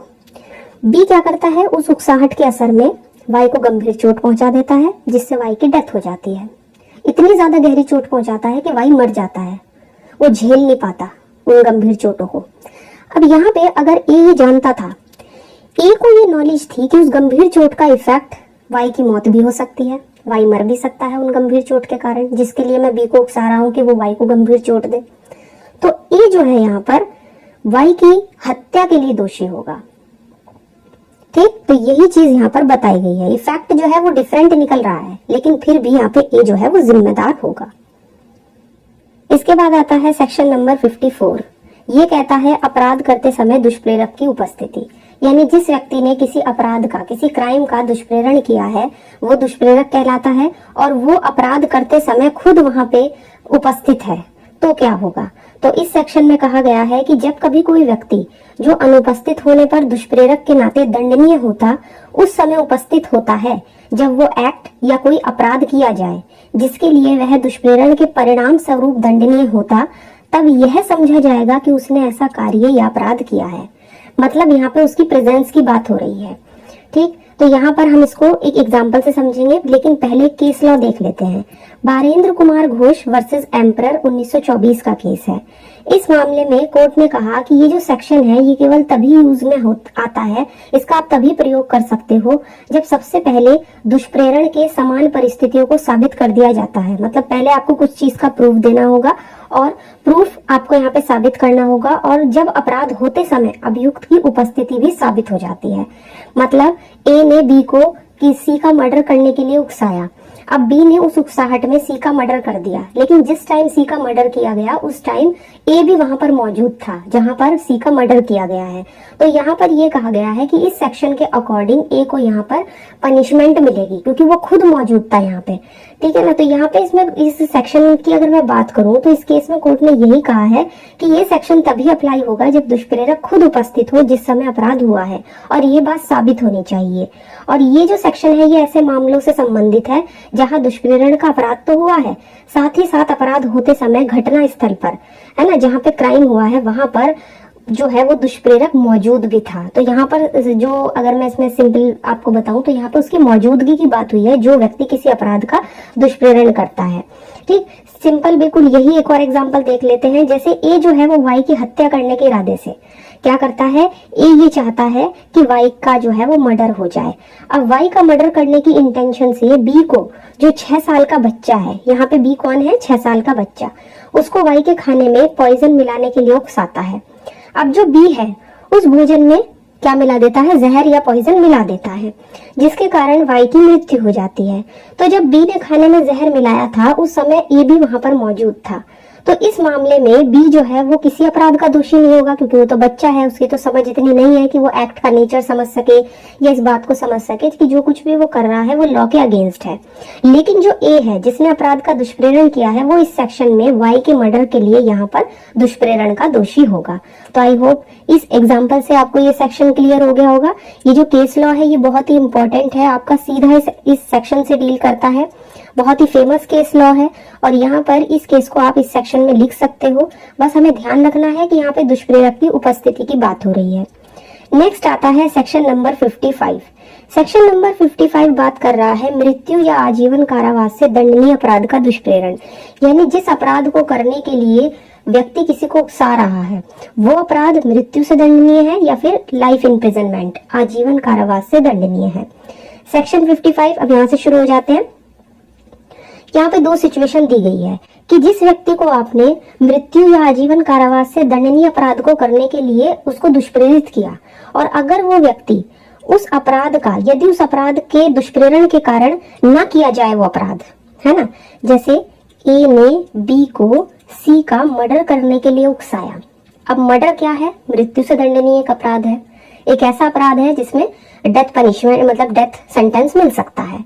तो यहाँ पर ऐसे केसेस में अगर ए ने बी को उकसाया और बी क्या करे, उस उकसाहट में सी का मर्डर ना करे, और दुष्प्रेरण के दंड का स्पष्ट प्रोविजन हमारी संहिता में नहीं है, मतलब ऐसा कोई अपराध है जिसके लिए बीएनएस में कहीं मतलब ऐसा कोई प्रावधान नहीं है, ठीक, उस दुष्प्रेरण के लिए। तो फिर कितनी सजा मिलेगी? तो यहाँ पे सजा का प्रावधान है दोनों में से किसी भांति का कारावास। दोनों में से किसी भांति का मतलब सिंपल इम्प्रिजनमेंट भी हो सकता है और ऐसा भी हो सकता है जिसमें आपसे कठोर श्रम करवा लिया जाए। तो दोनों में से किसी भी तरह का पनिशमेंट आपको कोर्ट दे सकती है, और कितना होगा वो? 7 साल तक का। 7 साल तक की यहाँ पे पनिशमेंट दी गई है। इम्प्रिजनमेंट जो है वो 7 साल का है, और जुर्माना भी कोर्ट आप पे लगा सकती है। यहाँ पे फाइन का भी प्रावधान है। इसके अलावा जैसे मान लो अगर वो अपराध कर देता है, ए ने बी को सी का मर्डर करने के लिए उकसाया, इसी एग्जांपल में देखते हैं, और बी ने उस उकसाहट में सी का मर्डर कर भी दिया। अब सीरियस ऑफेंस हो गया। पहले वाले में उकसाया था तो सीरियस ऑफेंस नहीं था, सिर्फ दुष्प्रेरण का दंड मिला था। लेकिन यहाँ पे अब बी ने तो वो एक्ट कर दिया ना, सी का मर्डर कर दिया। कहा ना कि यदि अपहानि करने वाला कार्य हो जाए तो फिर यहाँ पे सजा जो है वो बढ़ जाएगी, पनिशमेंट बढ़ जाएगी, 7 साल की बजाय 14 साल की हो जाएगी। और दोनों में से किसी भी भांति का यहाँ पे पनिशमेंट है, और साथ ही इसमें फाइन भी आप पर लगाया जा सकता है। तो यहाँ पे दोनों सिचुएशंस दी गई हैं कि अगर अपराध ना हो तो क्या होगा, और अगर अपराध हो जाए तो क्या होगा। तो इसी तरीके से यहाँ पे पनिशमेंट भी दिया गया है, ना हो तो 7 साल का है, और अगर हो जाए तो 14 साल का है। तो आई होप ये सेक्शंस आपको क्लियर हो गए होंगे। इसके बाद आता है सेक्शन नंबर 56। ये कहता है कारावास से दंडनीय अपराध का दुष्प्रेरण। यानी एक व्यक्ति ने एक ऐसे अपराध को करने के लिए सामने वाले को दुष्प्रेरित किया जो अपराध कारावास से दंडनीय है। ना तो उसमें डेथ सेंटेंस है, ना उसमें लाइफ इम्प्रिजनमेंट है, उसमें सिर्फ इम्प्रिजनमेंट का पनिशमेंट है। तो यहाँ पे भी हम दोनों प्रोविजन पढ़ेंगे, ज्यादा डिटेल में नहीं जाएंगे, सीधा जो है इसके दोनों प्रोविजन देख लेते हैं। तो अगर अपराध ना किया जाए, मतलब जिस अपराध को करने के लिए सामने वाले व्यक्ति को दुष्प्रेरित किया गया है और वो अपराध ना किया जाए, तो उस अपराध के लिए जो दिया गया है दंड, उसमें किसी भी भांति के कारावास की दीर्घतम अवधि के 1/4 भाग से या जुर्माने या दोनों से जो दुष्प्रेरक है उसको दंडित किया जाएगा। कैसे? जैसे मान लो 8 साल की सजा है, 8 साल की सजा का 1/4 अगर आप निकालो तो 2 साल होगा, ठीक। तो यहाँ पे उसको 2 साल की सजा मिल जाएगी 1/4। साथ ही या सिर्फ उसे जुर्माने से भी दंडित किया जा सकता है या दोनों भी लगाए जा सकते हैं, मतलब 1/4 पनिशमेंट भी लगाई जा सकती है और साथ ही उसके फाइन भी आप पर लगाया जा सकता है। तो दोनों चीजें भी हो सकती है, सिर्फ जुर्माना भी हो सकता है या सिर्फ 1/4 पनिशमेंट भी यहाँ पे हो सकती है। लेकिन ये कब होगा? जब अपराध ना किया जाए, जब जिस काम के लिए उकसाया था या दुष्प्रेरित किया था वो एक्ट नहीं हुआ। इसके बाद अगर दुष्प्रेरक या दुष्प्रेरित व्यक्ति कोई पब्लिक सर्वेंट है, ठीक, जिसका कर्तव्य, जिसकी ड्यूटी अपराध को रोकना है, अगर वो ऐसा एक्ट करता है तो क्या होगा? तो अपराध के लिए उपबंधित किसी भी भांति के कारावास से दीर्घतम अवधि के लिए आधे भाग तक की सजा। जैसे 8 साल की सजा है तो इसका आधा कितना होगा? 4 साल, ठीक। ऐसे ऊपर बताया था दीर्घतम अवधि का मतलब है, मतलब उस अपराध के लिए जो मैक्सिमम पनिशमेंट है। मैक्सिमम पनिशमेंट अगर मान लो किसी अपराध की 8 साल है, आधा निकालोगे तो 4 साल निकलेगा, तो 4 साल की सजा या फिर जुर्माने से या फिर दोनों से भी यहाँ पे दंडित किया जा सकता है। तो ये सिचुएशन कब अप्लाई होगी? ये जो सेक्शन बताया गया है, जब अपराध कारावास से दंडनीय हो। जिस अपराध के लिए दुष्प्रेरित किया गया है वो अपराध कारावास से दंडित होना चाहिए। यहाँ पे ध्यान देने वाली बात यह है कि ना तो यहाँ पे डेथ सेंटेंस की बात हो रही है, ना आजीवन कारावास की बात हो रही है, ओनली कारावास की बात हो रही है। इसके बाद आगे बढ़ते हुए सेक्शन नंबर 57 और 58। 57 की बात करें तो ये बात करता है लोक साधारण द्वारा या 10 से ज्यादा लोगों के द्वारा अपराध करने का दुष्प्रेरण। अब कोई व्यक्ति क्या कर रहा है? एक ऐसी बात का दुष्प्रेरण कर रहा है जिससे कि पब्लिक को, या तो पब्लिक या 10 से ज्यादा लोग किसी अपराध को करें। अब यहाँ पे इसको थोड़ा सा समझ लेते हैं। जैसे मान लो कई सारी पब्लिक के लोग हैं, 10 से ज्यादा लोग हैं, और 10 से ज्यादा लोगों को उकसाने के लिए एक कोई ऐसा एक्ट करता है जिसमें उनके आपस में भड़क जाए और आपस में भड़क उठे और जिससे दंगा वगैरह हो जाए। तो इस तरीके का अगर कोई एक्ट किया जाता है, उसका दुष्प्रेरण किया जाता है, तो यहाँ पे उसका पनिशमेंट दिया गया है दोनों में से किसी भी भांति का कारावास, जो 3 साल तक का होगा, या जुर्माना, या दोनों। तो यहाँ पे बस हमें पनिशमेंट ध्यान रखनी है।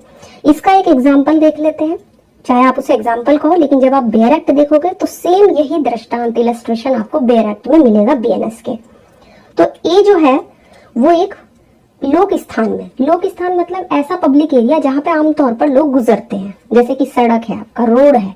अब रोड पे आम जनता का आना जाना होता है, कोई भी इजीली देख सकता है। अगर आप रोड पे कहीं पे कोई दीवार है और आप वहां पे कुछ चिपका दो, तो इसी तरीके से ये क्या करता है, एक पब्लिक एरिया में, एक लोक स्थान में एक प्ले कार्ड चिपकाता है, और वहां पर उसमें क्या लिखा होता है कि 10 से ज्यादा सदस्य, जो 10 से ज्यादा लोग हैं, उनकी जैसे एक कम्युनिटी हो गई, जैसे एक पंथ हो गया, पंथ है ना, तो उन लोगों को एक दूसरी कम्युनिटी के खिलाफ भड़काने के लिए, जैसे उस पर कुछ लिख दिया, किसी के धर्म के बारे में कुछ लिख दिया, तो 10 से ज्यादा लोगों को भड़काने के लिए, है ना, या हमला करने के लिए किसी निश्चित समय या किसी निश्चित जगह पर मिलने के लिए उकसाता है। तो अगर इस तरीके का कोई एक्ट करता है, तो यहाँ पे जैसे ए ने ये एक्ट किया, तो वो इस सेक्शन के अंदर उसको पनिशमेंट मिलेगी। तो यहाँ पे पब्लिक एरिया की बात हो रही है, जनता की बात हो रही है, लोक साधारण की बात हो रही है, फिर 10 से ज्यादा लोगों की बात हो रही है। उनको कोई अपराध करने के लिए अगर कोई दुष्प्रेरित करता है। सेक्शन नंबर 58 ये कह रहा है मृत्यु या आजीवन कारावास से दंडनीय अपराध को करने की परिकल्पना को छुपाना। यानी कि कोई भी अपराध जो मृत्यु से दंडनीय है या आजीवन कारावास से दंडनीय है, और उस अपराध को आसान बनाने के लिए, आपको पता है कि ये जो अपराध है जो होने वाला है, ये मृत्यु से दंडनीय है या फिर इसके लिए लाइफ इम्प्रिजनमेंट मिल सकता है, और उस अपराध को करने की परिकल्पना को छुपाना, आप फिर भी जानबूझ के उस चीज को छुपा रहे हो, तो वो कहाँ आएगा, वो सेक्शन 58 में आएगा। इसमें बताया गया है कि अगर मान लो वो अपराध हो जाए, अगर ऑफेंस या क्राइम हो जाए, तो क्या होगा, तो दोनों में से किसी भी भांति के कारावास से, जो कितना हो सकता है, 7 साल तक का हो सकता है, और जुर्माना भी लग सकता है। और अगर मान लो अपराध ना हो, तो फिर क्या होगा, तो इसमें सजा होगी 3 साल की, और जुर्माना, फाइन दोनों में है। और जुर्माना करने का मतलब कि सजा तो है, इम्प्रिजनमेंट तो मिलेगा, उसके साथ साथ फाइन भी लगाया जाएगा। या करके नहीं है, या का मतलब होता है ऑप्शन है कोर्ट के पास, कोर्ट या तो फाइन लगा सकती है या सजा दे सकती है, जेल भेज सकती है, लेकिन यहाँ पे और लगाया हुआ है, तो इसलिए चीज को, छोटी छोटी चीजों को हमें ध्यान रखना होता है। जैसे इसका एक एग्जांपल मैं आपको बता दूं, जैसे मान लो ए जो है वो जानते हुए कि बी नाम की जगह पे डकैती पड़ने वाली है, ठीक, तो बड़ा ऑफेंस है, तो अब वो क्या करता है, मजिस्ट्रेट को ये झूठी इंफॉर्मेशन देता है, झूठी सूचना देता है कि डकैती तो सी नाम की जगह पे पड़ने वाली है, बी नाम की जगह पे नहीं पड़ने वाली, सी नाम की जगह पे पड़ने वाली है, जो दूसरी तरफ है, दूसरी दिशा में है, उस दिशा में, उस साइड में नहीं पड़ता। और मजिस्ट्रेट को बुलावा देता है, मतलब उन्हें उनके रास्ते से हटा देता है, तो डकैती जो है वो बी नाम के स्थान पे पड़ जाती है। तो यहाँ पे ए ने क्या किया, ए ने इस सेक्शन में अपराध किया है, सेक्शन नंबर 58 के अंदर उसका ऑफेंस आ जाएगा। तो कोई भी ऐसा अपराध करने को छिपाना, आपको पता है कि कोई अपराध होने वाला है, और अपराध भी ऐसा है कि वो मृत्यु से दंडनीय है या आजीवन कारावास से दंडनीय है, फिर भी आप उसकी बात को छिपा रहे हो, सामने वाले को धोखा दे रहे हो, तो यहाँ पर ये वाला सेक्शन आपका अप्लाई हो जाएगा। नेक्स्ट आता है सेक्शन नंबर 59। ये कहता है किसी ऐसे अपराध को करने की परिकल्पना का लोक सेवक द्वारा छिपाया जाना जिसका निवारण करना उसका कर्तव्य है। यानी कोई ऐसा ऑफेंस होने वाला है या किसी ऐसी ऑफेंस की बात को कोई पब्लिक सर्वेंट छिपा रहा है, जिसका निवारण करना, जिसको प्रिवेंट करना उस लोक सेवक की ड्यूटी है। उनकी ड्यूटी है कि वो उस अपराध को रोके, उस अपराध को ना होने दे। तो यहाँ पर अगर ऐसा अपराध कोई लोक सेवक, कोई पब्लिक सर्वेंट करता है, तो उनको यहाँ पे पनिशमेंट मिलेगी। तो सेक्शन नंबर 59 एक तो बेसिकली किसकी बात कर रहा है, एक पब्लिक सर्वेंट की बात कर रहा है, ये चीज यहाँ पे ध्यान रखनी है। दूसरी बात, यहाँ पे 3 कैटेगरी दी गई है, 3 अलग अलग पॉइंट्स दिए गए हैं। यहाँ पे कहा गया है कि अगर वो अपराध हो जाता है, अगर वो ऑफेंस हो जाता है, तो क्या होगा। तो यहाँ पे बताया गया है कि उस अपराध के लिए जो उपबंधित किसी भांति के कारावास की दीर्घतम अवधि के आधे तक की या जुर्माने या दोनों की सजा मिलेगी। यानी जो पब्लिक सर्वेंट है, जिसका कार्य ये था, जिसकी ड्यूटी ये थी कि वो उस अपराध को होने से रोके, उसको प्रिवेंट करे, और वो फिर भी उस अपराध की परिकल्पना का छिपाते हैं, उसको छुपाते हैं, है ना, उनको पता है कि कोई ऑफेंस होगा फिर भी वो छिपा रहे हैं जानबूझ के, तो यहाँ पर अगर मान लो वो ऑफेंस हो जाता है तो फिर उसकी सजा कितनी होगी, पब्लिक सर्वेंट को कितनी पनिशमेंट मिलेगी, जो भी इम्प्रिजनमेंट होगा उस अपराध के लिए, कौन सा अपराध जो हो चुका है उस अपराध के लिए जो पनिशमेंट होगा उसका मैक्सिमम पनिशमेंट का आधा मिलेगा। साथ ही जुर्माना या लगाया है तो फाइन भी लगा सकती है कोर्ट, या दोनों भी दे सकती है। कोर्ट की मर्जी है कि वो या तो फाइन लगा दे ओनली या केवल जेल भेज दे, है ना। कितनी सजा है, आधी। तो मान लो जैसे कोई इम्प्रिजनमेंट है 8 साल का किसी अपराध के लिए जो हो चुका है, अब 8 साल का आधा कितना, 4 साल। तो इस तरीके से आप निकाल सकते हो, ठीक। और अगर मान लो वो अपराध जो हो चुका है लोक सेवक के छिपाने की वजह से, लोक सेवक ने छिपाया उसको जानबूझ के, और वो अपराध ऐसा है कि बहुत ही सीरियस क्राइम है। सीरियस क्राइम का मतलब या तो वो डेथ सेंटेंस है उसके लिए, उसकी सजा, या फिर लाइफ इम्प्रिजनमेंट से वो दंडनीय है। तो फिर कितनी सजा मिलेगी, तो उसके लिए है 10 साल। यहाँ पे देखो सजा बढ़ती चली जाएगी, जिस तरीके का नेचर होगा उसी तरीके से यहाँ पे सजा बढ़ रही है। तो यहाँ पे 10 साल का पनिशमेंट बताया गया है। इसके बाद है अगर अपराध ना किया जाए, अगर मान लो ऑफेंस ना हो, अभी हमने क्या पढ़ा कि ऑफेंस हो रहा है, पहले पॉइंट में भी ऑफेंस हो चुका, दूसरे में भी हो चुका, लेकिन वो ज्यादा सीरियस था, मृत्यु से दंडनीय था या आजीवन कारावास से था। यहाँ पे अगर मान लो ऑफेंस ना हो तो कितनी सजा होगी, तो उस अपराध के लिए उपबंधित किसी भी भांति के दीर्घतम अवधि, यानी जो क्राइम हुआ है, जो ऑफेंस हुआ है, उसकी जो मैक्सिमम पनिशमेंट होगी उस मैक्सिमम पनिशमेंट का 1/4 मैंने बताया ना कि मान लो अगर 8 साल की सजा है तो उसका 1/4 निकालेंगे तो 2 साल। इसी तरीके से आप 1/4 करके निकाल सकते हो, 1/4, या फिर जुर्माने से जो उस अपराध के लिए दिया गया है, या दोनों।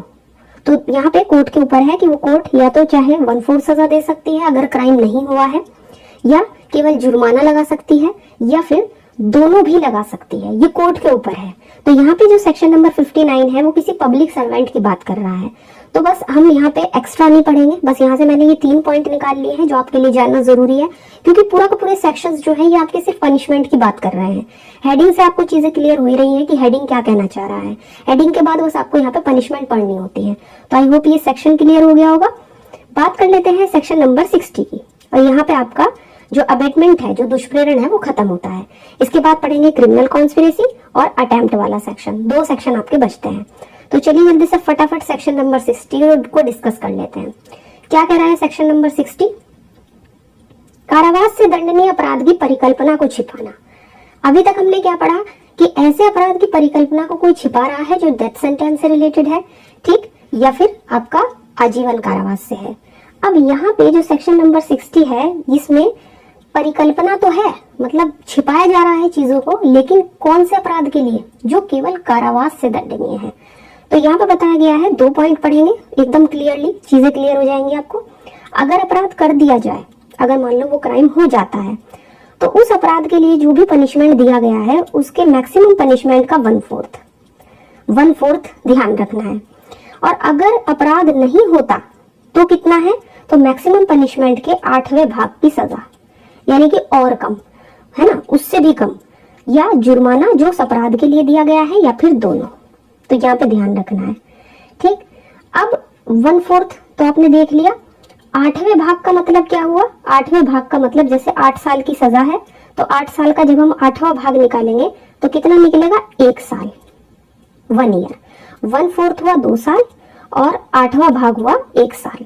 तो इस तरीके से यहाँ पे निकल जाएगा। ये तो मैंने आपको 8 साल का एग्जाम्पल देके समझाया। अगर किसी में 10 साल की सजा है तो आप उसका 1/4 निकाल लोगे, या उसका 8वां भाग निकाल लोगे, या किसी में आपकी और ज्यादा है ना, तो उसके हिसाब से। तो ये सिर्फ एक एग्जाम्पल के तौर पे मैंने आपको समझाया। तो यहाँ तक आपका अबेटमेंट का कंप्लीट हुआ। अब पढ़ेंगे क्रिमिनल कॉन्स्पिरेसी। इसके बाद आता है सेक्शन नंबर 61। ये बात करता है क्रिमिनल कॉन्स्पिरेसी की, आपराधिक षड्यंत्र की। अगर आपको ध्यान हो, आईपीसी में पहले आपके अलग से 2 सेक्शन हुआ करते थे, 120A एंड 120B, ऐसे करके 2 सेक्शन होते थे। 120A में आपराधिक षड्यंत्र के बारे में बताया गया था, 120B में आपको इसकी पनिशमेंट दी गई थी। लेकिन अब ऐसा नहीं है। अब क्या हो गया, आपको बस सेक्शन नंबर 61 पढ़ना है, उसी में आपको पनिशमेंट और क्रिमिनल कॉन्स्पिरेसी किसे कहते हैं वो सब आपको मिल जाएगा। तो सिर्फ यहाँ पे हम 1 सेक्शन से डील करेंगे क्रिमिनल कॉन्स्पिरेसी के लिए। तो सेक्शन 61 हो गया। 61 में ही कहा गया है कि आपराधिक षड्यंत्र की परिभाषा दी गई है। सबसे पहले डेफिनेशन ऑफ क्रिमिनल कॉन्स्पिरेसी, कि क्रिमिनल कॉन्स्पिरेसी आप किसे कहेंगे, तो जब दो या दो से ज्यादा व्यक्ति, कितने, सबसे पहले ये शर्त है इस सेक्शन की, ये कंडीशन है कि क्रिमिनल कॉन्स्पिरेसी के लिए या तो दो लोग या दो से ज्यादा लोग होने चाहिए, कोई भी इलीगल एक्ट करते हैं, अवैध कार्य। अब अवैध कार्य आप किसको कहोगे? अवैध कार्य का मतलब कोई भी ऐसा एक्ट जो कानून की नजर में इलीगल है, जिसे लॉ में मना किया गया है, जैसे कि कोई भी काम है ना, उसको कहेंगे अवैध कार्य। या कोई ऐसा कार्य जो अवैध नहीं है, जो है तो इलीगल नहीं, वैसे तो इलीगल एक्ट है लेकिन आप उसे इलीगल साधनों से करते हो, उसे इलीगल मीन्स से किया जाता है, या करने के द्वारा सहमत होते हैं, मतलब सहमति दी जा रही है वो भी ऐसे काम को करने के लिए, या तो इलीगल है या इलीगल नहीं है तो फिर उसे इलीगल साधनों से किया जा रहा है। तो दो पॉइंट ध्यान रखने हैं। अगर मैं इसके मेन पॉइंट्स की बात करूं, मेन एलिमेंट्स की बात करूं, तो क्या क्या पॉइंट निकल के आएंगे? सबसे पहली शर्त है कि व्यक्ति जो है वो दो या दो से ज्यादा होने चाहिए, व्यक्ति मिनिमम या तो दो हो या फिर दो से ज्यादा हो, ठीक, सबसे पहली शर्त। दूसरा, इलीगल एक्ट हुआ हो, या अगर इलीगल एक्ट नहीं हुआ है, एक्ट तो इलीगल नहीं है लेकिन इलीगल साधनों से हुआ है और उसे कराने के लिए किसी ने सहमति दी है, ठीक, करने के लिए या करवाने के लिए। तो इतना क्लियर हुआ। यहाँ से शर्तें निकल के आई है। आपकी मर्जी है कि आप एग्जाम में चाहे आप इसके एलिमेंट्स लिख सकते हैं या फिर सीधा आप ये भी लिख सकते हैं, है ना, आप एलिमेंट्स करके, मेन एलिमेंट्स डाल के 1 2 3 4 करके ये भी लिख सकते हो। यहाँ पे इसका एक्सेप्शन भी दिया गया है। एक्सेप्शन, एक्सप्लेनेशन, ये सब चीजें ना पढ़नी जरूरी होती हैं क्योंकि बहुत, तभी हमारा आंसर कंप्लीट होता है और बहुत इंपॉर्टेंट होती है ये चीजें। हम इनको नजरअंदाज नहीं कर सकते। अगर किसी सेक्शन में आपके कुछ एक्सेप्शन दिया गया है या कुछ एक्सप्लेनेशन दिया गया है तो वो आपको पढ़ना चाहिए। तो एक्सेप्शन की अगर बात करूं, ये कहता है किसी भी अपराध को करने की सहमति के सिवाय, मतलब कि कोई भी ऐसी सहमति जो आपने किसी अपराध को करने के लिए दी है, आपने कंसेंट दी है, लेकिन कंसेंट किसके लिए दी है? किसी अपराध के लिए। उसको छोड़कर अगर कोई सहमति आपराधिक षड्यंत्र की कैटेगरी में तब तक नहीं आप डालोगे जब तक कि सहमति के अलावा कोई कार्य उसके अनुसरण में एक या अधिक पार्टीज के द्वारा न कर दिया जाए। ये इसका एक्सेप्शन है। अगर आपने कंसेंट किसी अपराध के लिए दी है, जैसे ए ने बी को कंसेंट दिया कि तुम जाके, ठीक है मैं सहमत हूं, तुम जाके सी को मार दो, सी का मर्डर कर दो, तो ये तो आपकी आपराधिक षड्यंत्र में आ जाएगी। लेकिन इसको छोड़कर, मतलब जब तक आप कोई कंसेंट किसी इलीगल एक्ट के लिए नहीं दोगे या किसी लीगल एक्ट के लिए दे रहे हो लेकिन आपको पता है कि वो उसे गलत साधनों से करेगा, सामने वाला इलीगल मीन्स से करेगा, तो अगर आपने ऐसा सोचा है कि हाँ जो सामने वाला है वो या तो किसी इलीगल एक्ट को करने वाला है या लीगल एक्ट है बट उसे इलीगल मीन्स से करने वाला है, अवैध साधनों से करने वाला है, और आप फिर भी उसे सहमति दे रहे हो, तो वो आपकी क्रिमिनल कॉन्स्पिरेसी में आएगी। अदरवाइज वो क्रिमिनल कॉन्स्पिरेसी में तब तक नहीं आएगी जब तक उसके अनुसरण में किसी भी अपराध को करने के लिए जो आपने जो सहमति दी है उसके अनुसरण में वो एक्ट एक या अधिक पक्षकारों के द्वारा ना कर दिया गया हो। तो यहाँ पे सीधा सीधा कंसेंट की बात हो रही है। तो आई होप यहाँ तक की चीजें क्लियर हो गई होंगी। अब बढ़ते हैं सब सेक्शन 2 की तरफ। सेक्शन 1 क्लियर हुआ। सेक्शन 1 सिर्फ हमें ओनली डेफिनेशन बता रहा है क्रिमिनल कॉन्स्पिरेसी की, उसका एक एक्सेप्शन बता रहा है। यहाँ तक चीजें क्लियर हुई, उसकी मैंने आपको शर्तें बता दी, आप चाहे तो नोट डाउन कर सकते हो अपनी कॉपी पे। अब बात करते हैं सब सेक्शन 2 की। ठीक, यहाँ पे बताया गया है इसका पनिशमेंट, कि कितना पनिशमेंट होगा अगर कोई व्यक्ति किसी अपराध को करता है। ठीक, सबसे पहले बात करेंगे, यहाँ पे 2 पॉइंट निकल के आते हैं, है ना, 2 यहाँ पे हमने इसको कैटेगरी में डिवाइड कर लिया। तो सबसे पहले बात करते हैं, अगर अपराध जिसकी क्रिमिनल कॉन्स्पिरेसी की गई है वो डेथ सेंटेंस है, पनिशमेंट हो उसका, मतलब उसका कोई ऐसे अपराध का आपने किसी को करने के लिए आप क्रिमिनल कॉन्स्पिरेसी में शामिल हो गए, जो अपराध जो है वो मृत्यु से दंडनीय है, या फिर आजीवन कारावास से, या फिर 2 साल या उससे अधिक के कठिन कारावास से दंडनीय है, तो फिर क्या होगा, उसके लिए कितना पनिशमेंट होगा? तो उसके लिए उसी प्रकार से दंडित किया जाएगा क्रिमिनल कॉन्स्पिरेसी की सहमति देने के लिए या उसमें शामिल होने वाले को, मानो उसने ऐसे अपराध का दुष्प्रेरण किया है। मतलब जो पनिशमेंट अपराध के दुष्प्रेरक को मिलती है, जो किसी को कोई अपराध करने के लिए उकसाता है, भड़काता है या षड्यंत्र में शामिल होता है या किसी की इंटेंशनली मदद करता है, वही सेम पनिशमेंट मिलेगी उस व्यक्ति को जो मृत्यु, आजीवन कारावास, 2 साल या उससे ज्यादा के कठिन कारावास से दंडनीय किसी अपराध को करने के आपराधिक षड्यंत्र में शामिल होगा। तो अगर कोई क्रिमिनल कॉन्स्पिरेसी में शामिल हो रहा है, वो भी सीरियस ऑफेंस में, ये सारे के सारे आप देख रहे हो सीरियस तरीके के अपराध होंगे, तभी तो उनके लिए इतना पनिशमेंट है, तो उसके लिए सजा वही होगी मानो उसने उसका दुष्प्रेरण किया हो। सेकंड कैटेगरी में अदर अपराध, सारे अदर ऑफेंसेस डाल दिए गए हैं कि अन्य अपराधों को करने के आपराधिक षड्यंत्र में, मतलब अन्य से यहाँ पे मतलब है कि जो इनसे दंडनीय नहीं है, इनसे अलग है, जो ना तो मृत्यु से दंडनीय है, ना जीवन कारावास से है, ना 2 साल या उससे अधिक के कठिन, मतलब 2 साल से कम वालों के लिए यहाँ पे बात हो रही है। तो उसमें कितनी पनिशमेंट होगी? उसमें पनिशमेंट होगी 6 महीने की, या फाइन भी लगा सकती है कोर्ट, या दोनों भी दे सकती है। कोर्ट की मर्जी है कि या तो वो 6 महीने की पनिशमेंट या फाइन लगा दे, या दोनों दे दे, या सिर्फ फाइन लगा दे। ठीक, तो यहाँ पे ऐसे करके 2 कैटेगरी यहाँ पे बताई गई है। जो फर्स्ट पॉइंट है वो सीरियस ऑफेंस के लिए बनाया गया है, सीरियस ऑफेंस की क्रिमिनल कॉन्स्पिरेसी में शामिल होने के लिए, और जो सेकंड है वो अदर ऑफेंसेस के लिए बनाया गया है। अब यहाँ पे क्योंकि बहुत ही इंपॉर्टेंट सेक्शन है तो एक केस लॉ भी डिस्कस कर लेते हैं। बहुत ही फेमस केस है तपन दास वर्सेस स्टेट, ये 1956 का केस है। तपन दास वाले केस में ये मैटर था कि क्या एक व्यक्ति को भी आप दोषी ठहरा सकते हो क्रिमिनल कॉन्स्पिरेसी के लिए, क्योंकि सेक्शन में ये बोला गया है कि 2 या 2 से ज्यादा लोग होने चाहिए, 2 या 2 से ज्यादा, ये पहली कंडीशन, पहली शर्त है इस सेक्शन की। तो इस वाले केस में जब ये क्वेश्चन अराइज हुआ कि क्या एक व्यक्ति को भी आप दोषी ठहरा सकते हो, तो इस मामले में जो एक्यूज थे उन पर क्या था, षड्यंत्र का आरोप लगा हुआ था, उन पर ये चार्जेस थे कि उन्होंने कॉन्स्पिरेसी की है। उन्होंने क्या किया था कि पेट्रोल निकाल कर बेचा था। अब इसमें जो 8 लोग थे वो तो छूट गए थे, बाद में अकेला एक व्यक्ति बचता है, तो कोर्ट कहती है कि भाई अकेले व्यक्ति को आप यहाँ पे दोषी नहीं ठहरा सकते क्रिमिनल कॉन्स्पिरेसी का, क्योंकि अकेला व्यक्ति ऐसी चीज को पूरी नहीं कर सकता। ऐसा नहीं है, मतलब ये पॉसिबल ही नहीं कि अकेला ही षड्यंत्र बना ले, उसमें कम से कम 2 या 2 से ज्यादा लोग तो होने चाहिए। तो यहाँ पे कोर्ट ने इस केस में उस व्यक्ति को दोषी नहीं ठहराया था। अब आता है सेक्शन नंबर 62। ये बिल्कुल अलग कॉन्सेप्ट की बात करता है। मैंने आपको स्टार्टिंग में बताया था वीडियो के कि आज की वीडियो में हम 3 कॉन्सेप्ट देखेंगे। एक तो हुआ है आपका दुष्प्रेरण, जो हम पढ़ चुके हैं, बहुत सारे सेक्शंस थे उसमें, 45 से लेकर 60 तक के सेक्शन थे। एक था क्रिमिनल कॉन्स्पिरेसी, जिसके लिए ओनली 1 सेक्शन था, जो हम पढ़ चुके हैं, उसकी पनिशमेंट देख चुके हैं। अब आता है सेक्शन नंबर 62।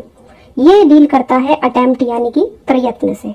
अगर आपको ध्यान हो, आईपीसी में 511 सेक्शंस थे, उसमें सबसे लास्ट का जो सेक्शन था 511 यानी 511, उसमें यही सेक्शन दिया गया था, यानी कि जो सबसे लास्ट में था अब उसको 62 में डाल दिया गया है। तो अगर आपने उस सेक्शन आपको ध्यान हो तो वही सेम चीजें यहाँ पे इस सेक्शन में बताई गई है। प्रयत्न की बात कर रहे हैं, अटेम्प्ट की बात कर रहे हैं, तो यहाँ पे बस सेक्शन चेंज हुआ है।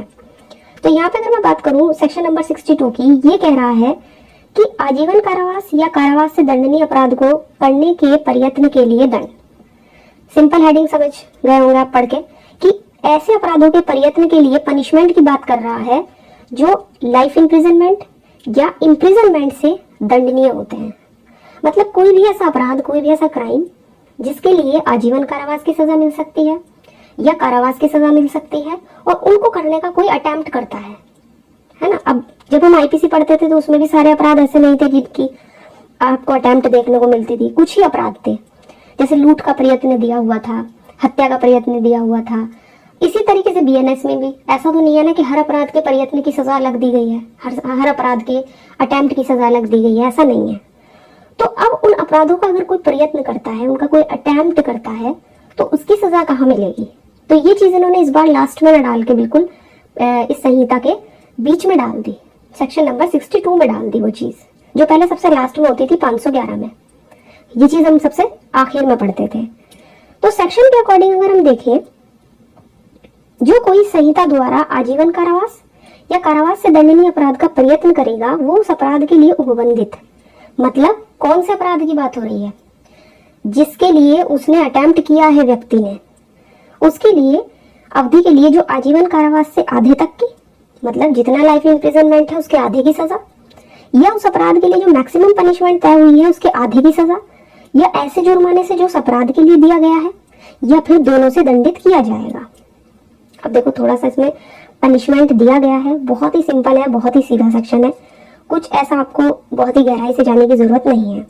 सिंपल कहा गया है कि अगर कोई अपराध आजीवन कारावास या कारावास से दंडनीय है और उसको करने का कोई अटेम्प्ट करेगा, तो उसके लिए अगर आजीवन कारावास से दंडनीय है तो उसकी आधे की, या अपराध के लिए जो मैक्सिमम पनिशमेंट है उस पनिशमेंट के आधे की, या जुर्माने की, जुर्माना भी कैसा, जो उस ऑफेंस के लिए है, जो किया गया है, जिसका अटेम्प्ट किया गया है, या दोनों से दंडित किया जाएगा।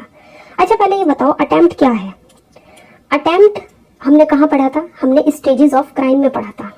देखा था ना हमने स्टेजेस कि सबसे पहले कोई व्यक्ति इंटेंशन अपने मन में लाता है, फिर उस अपराध को करने की तैयारी करता है, तैयारी के बाद अटेम्प्ट करता है, कोशिश करता है, और उसके बाद वो आ जाता है अपनी कमीशन पर, मतलब कार्य का निष्पादन, जहां पे काम आपका पूरा हो जाता है।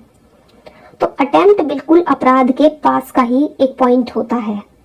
अगर अटेम्प्ट सफल हुआ तो अपराध हो जाएगा, अटेम्प्ट सफल नहीं हुआ तो कुछ केसेस ऐसे हैं जो बहुत ही सीरियस नेचर के होते हैं। अब देखो, मैं आपको बीएनएस की अगर बात बताऊं तो बीएनएस और आईपीसी में भी आपने देखा होगा, जब आप आगे पढ़ेंगे हम, तो इसमें हत्या के प्रयत्न के लिए दंड दिया गया है।